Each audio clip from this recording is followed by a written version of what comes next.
신포시장에서 1970년대 초반에 탄생을 했는데 우연히 탄생을 했어요. 오 하다 보니까 아유 갖다 버릴 바에는 좀 좋은 일 하자 해가지고 웨이팅이 어마무시합니다. 잘못 배송을 온 거예요. 그러니까 배달 사고였습니다. What is this? 기자들도 먹어보니까 맛있잖아요. 이게 전국으로 방영이 된 거예요. 평균 14억 5천 개가 소비가 돼요. 대립이 팽팽한데 오늘 제가 결론 내드리겠습니다. 비밀 레시피를 아예 등록조차 안 해요. 특허도 안 됩니다. 왜?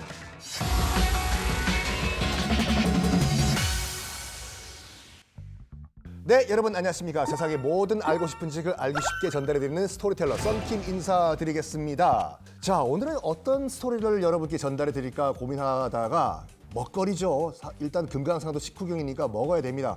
근데요, 여러분들이 드시는 음식이 갑자기 이른바 뚝딱하고 생긴 건 아니죠. 그래서 오늘은 여러분들이 흔하게 드시는 음식 가운데서 요런 과정을 통해서 이런 음식이 탄생했다. 몇 가지만 알려드리겠습니다. 쫄면. 쫄면, 이 호불호가 굉장히 갈리는 음식이에요. 쫄면은 실수로 탄생을 했습니다. 어디서? 사이다가 둥둥 떠다니는 인천에서요. 인천에 가면 그 인천 대표적인 재래시장인 신포시장이라고 있거든요.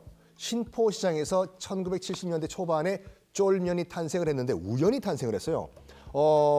인천에 가시면요. 계항거리라고 있습니다.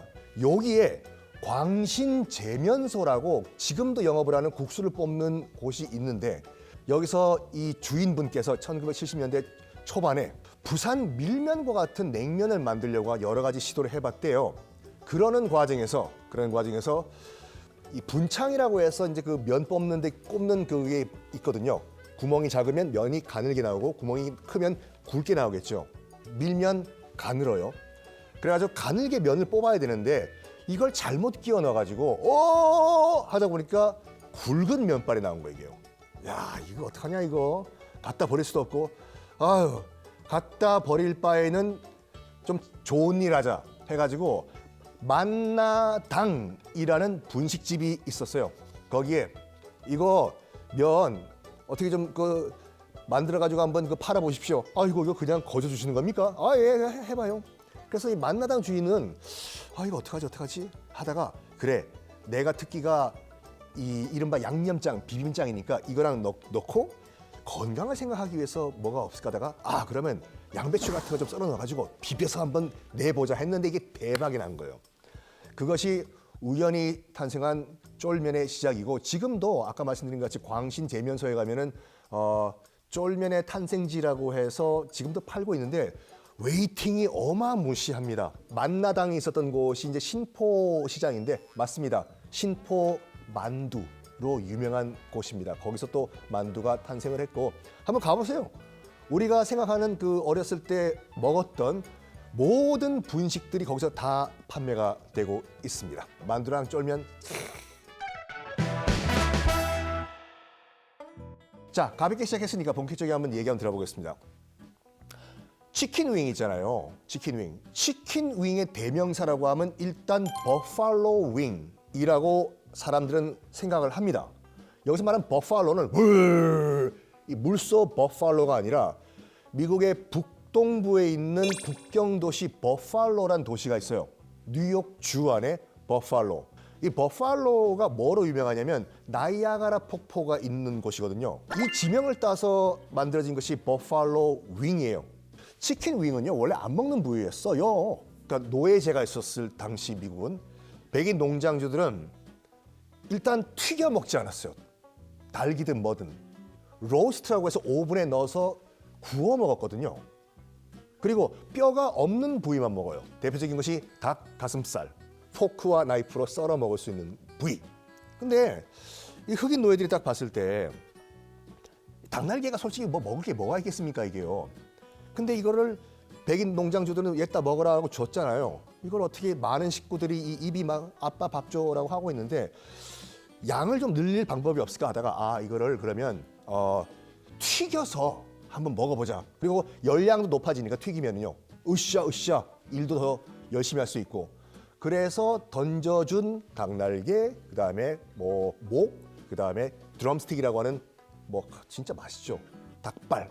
이거를 튀긴 것이 뭐 결과적으로 얘기했을 때는 켄터키 프라이드 치킨의 시작이었어요.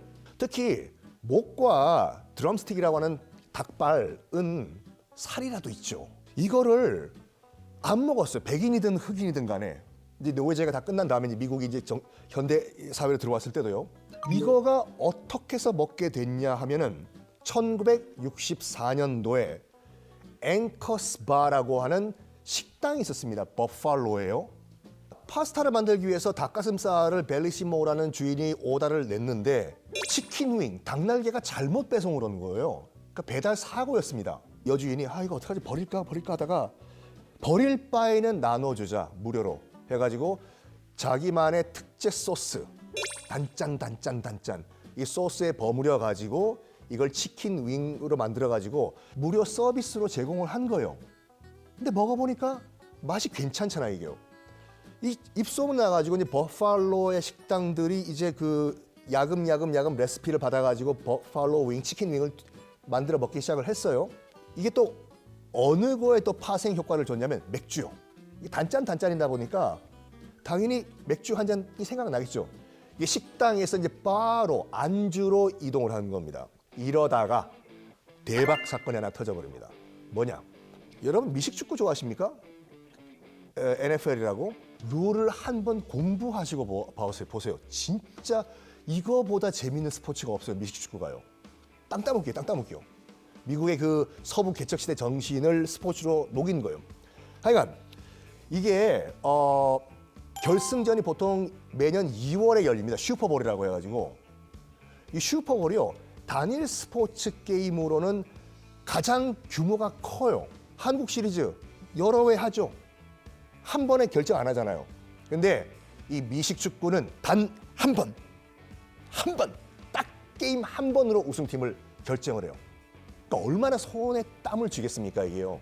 일단 ESPN이라고 하는 스포츠 전문 채널이 탄생을 합니다. 그러면서 바에도 TV가 설치가 돼가지고 이제 집에 안 가고 바에서 맥주를 마시면서 TV 스포츠 경기를 볼 수 있는 시스템이 갖춰져요.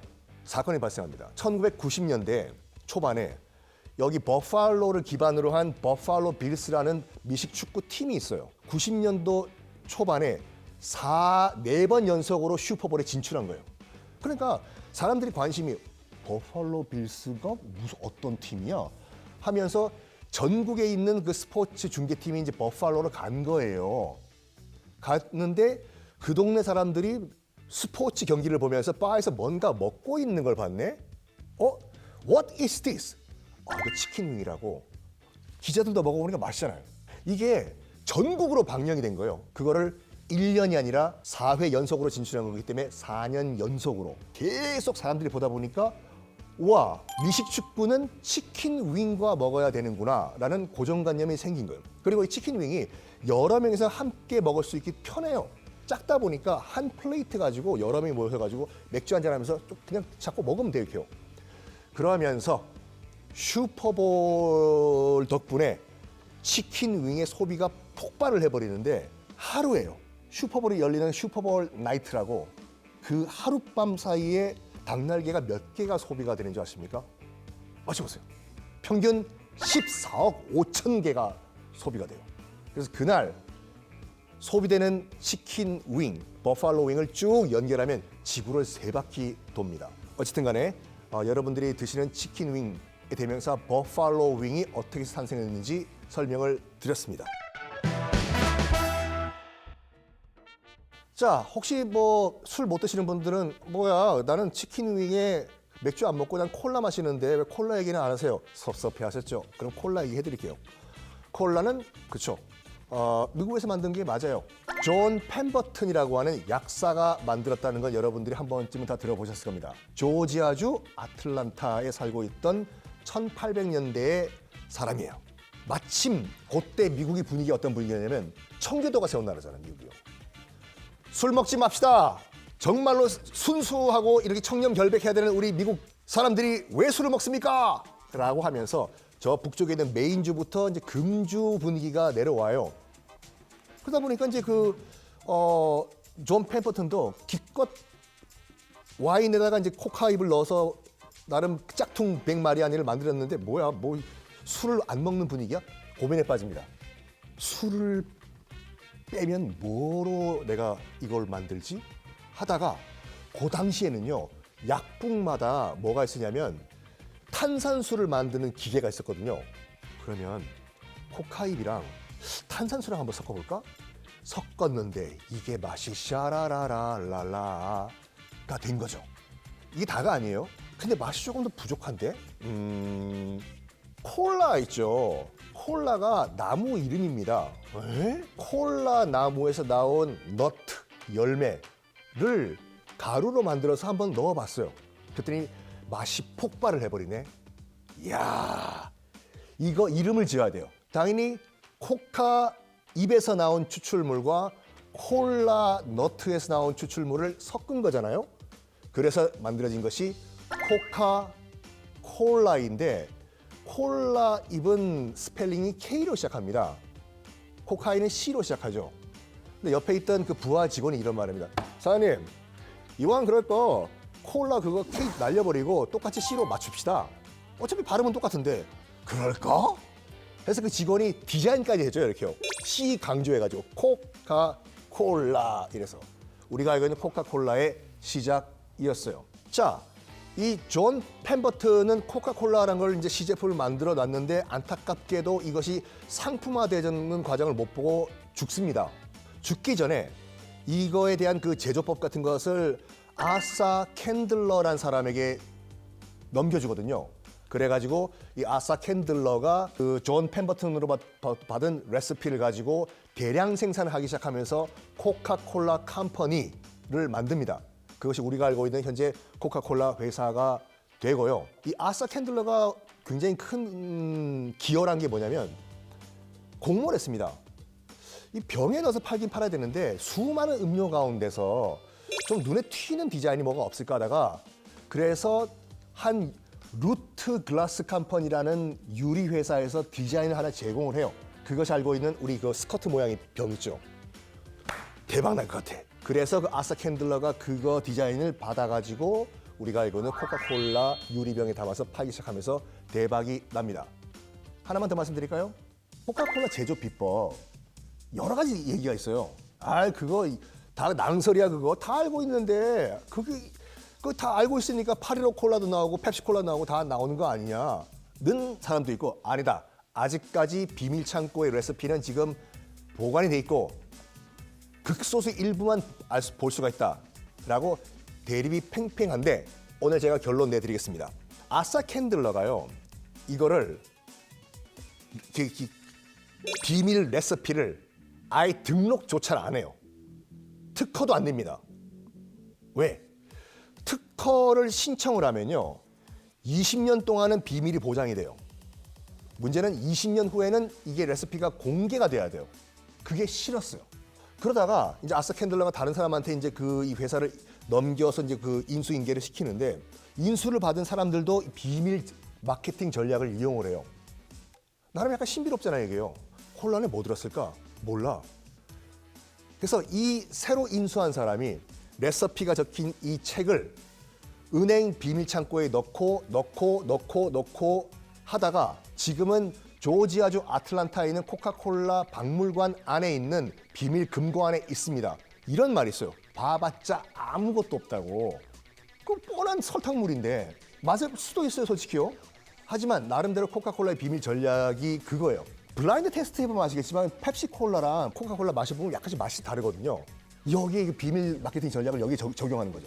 약간 다른 거 궁금하지? 안 알려줘. 그거는 우리 아틀란타의 비밀 금고 안에 아직도 있거든. 너희들은 평생 모를 거야. 하고. 이게 이 마케팅이 이제 그 실행이 되는 것 중에 하나가 뭐냐면은 코카콜라 원액은요, 미국에 있는 코카콜라 본사에서만 만듭니다. 원액. 이 원액을 한국, 일본, 중국 각국의 이제 그 지사에게 보내요. 또 어떤 현상이 발생하냐면요, 똑같은 원액으로 만들었지만 각 나라별로 코카콜라 맛이 굉장히 달라져요. 놀랍게도 가장 싱거운 코카콜라가 우리나라에서 만드는 코카콜라거든요. 아니라고요? 그 이태원에 가서 미군 그러니까 미국 사람들이 주로 가는 바든지 아니면 혹시 여러분 기회가 되시면은 평택에 가면 캠프 험프리스라고 해서 주한미군 기지가 있거든요. 거기서 PX에서 나오는 그 미제 콜라가 있어요. 딱 마셔보세요. 아, 이 콜라지 뭐? 지금까지 콜라와 버팔로 윙의 스토리였습니다. 자, 이렇게 쫄면 맛배기로 말씀드렸고 버팔로 윙과 그다음에 콜라 얘기를 말씀드렸는데요. 퇴근 후에 오늘 밤은 한번 별미로 버팔로 윙과 맥주 아니면 콜라 이렇게 한번 드셔보시면서 이 프로그램 한 번 더 클릭해서 또 한번 봐보시는 건 어떠실까요? 편안한 밤 되십시오. 그리고 내 꿈꿔.